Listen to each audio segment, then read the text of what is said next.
پیل د ازل او د قلم د ستر خالق په مبارک نوم.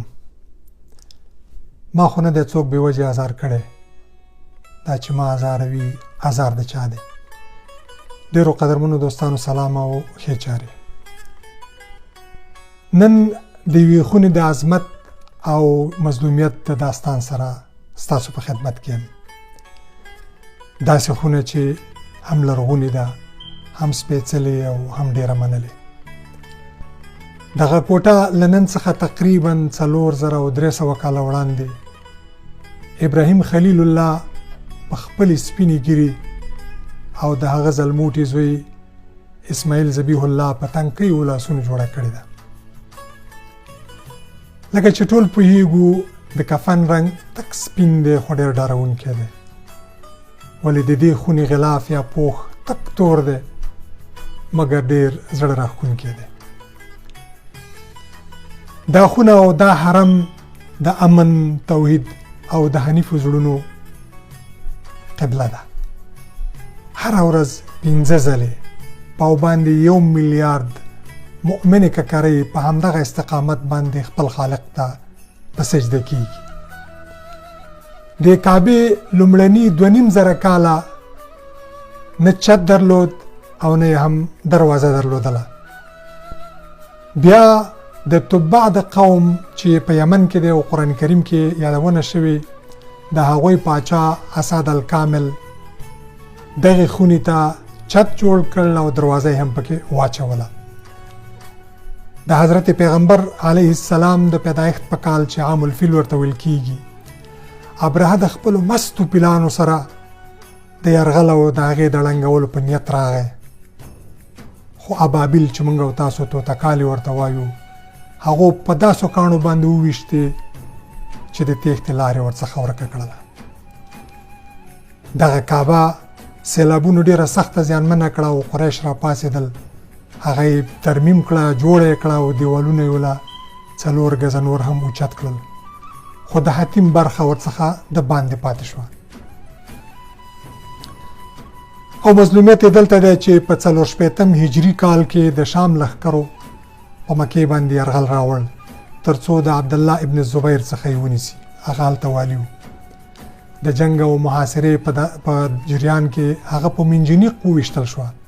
منجنیق د هغه وخت یو ډول توپونه و چې تیږې او تیلو نه به یې غونډارې جوړ کړه او بیا به یې مخالفین او قلاګانې به ورباندې ویشتلې. نو په دې ترڅ کې کعبه ډېره زیانمنه شوه او اور یې واخیست. بیا ابن الزبیر ونړوله. دی د حضرت ابوبکر صدیق لمسی، د اسما زوی او د حضرت عایشې خوری دی. د بیا په 15 هجري کال کې له سره هغه ټول دغې ونړول او جوړه یې کړه او په پوښ یې د لومړي ځل لپاره وپوښله.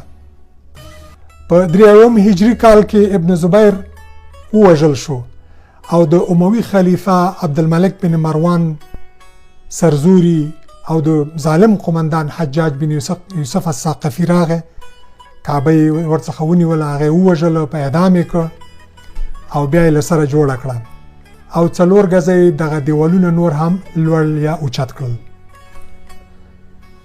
دوستانو په 319 هجري قمري کال کې قرمتیانو چې دا د شیعګانو یوه ډېره افراطي ډله ده، دوی په حرم باندې حمله وکړه. په ترڅ کې په سلګونو حاجیان او عمره کوونکي ووژل، د زمزم په کوهي کې میتیازې وکړې او دغه مړي په هغې کې خطا کړل.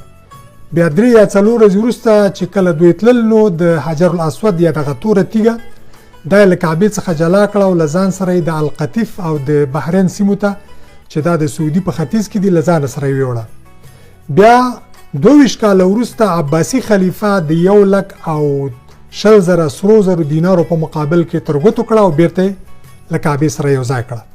په 1029 هجري قمري کال کې په مکه کې ډېر بد سیلابونه راغلل او زلزله هم شوې وه چې په پایله کې د کعبې چت راولوېده او ډېر زیات زیان ورته ورسېده. نو هغه مهال د ترکانو د عثماني سلطنت سلطان مراد خان یوه ډله انجینران او مهندسین له استانبول څخه مکې ته ولېږل تر څو هغه له سره ورغوي او جوړ یې کړي. دغه اوسنی کوم ډیزاین چې د کعبې تاسو موږ تاسو ګورو دا د هغه مهندسینو د زحمت او د ډیزاین پایله ده. د کعبې اوسنی دیوال 15 متره لوړ، 12 متره طول او 10 متره عرض یا پلنوالی دی او په داخل کې 3 ستنې هم لري. په 1909 میلادي کال کې چې دغه په افغانستان باندې د شورویانو د یرغل کال هم دی او زما یادېږي چې کله دا واقع پیښه شوله د جوهیمان العتیبي په نوم باندې یو توندلاري سعودي د خپلو لسګونو ملګرو سره د سهار د مانځه نه وروسته په حرم کې امام او په زرګونو خلک یې یرغمال کړل.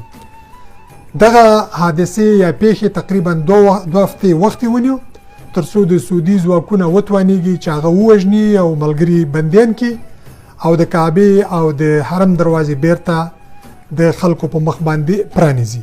د یو حقیقت په توګه باید وویل شي چې د آل سعود واکمن شاهي نظام تر ټولو زیات د حرم د توسعې او د پراختیا خدمت ته اوږه ورکړې ده او شاه خالد بن عبدالعزیز په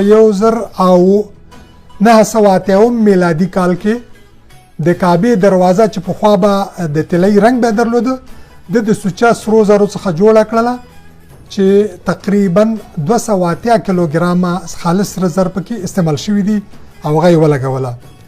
نن ما د الشرق الاوسط د ورځپاڼې په یو خبر کې ولوستل چې د سعودي ژورنالیست مشعل السدیري په همدې ورځپاڼې کې لیکي چې د مځکې پر مخ تر ټوله ستره ودانۍ همدا د حرم د مکې حرم دی او تر اوسه ورباندې 100 میلیارډ ډالر لګښت راغلی دی.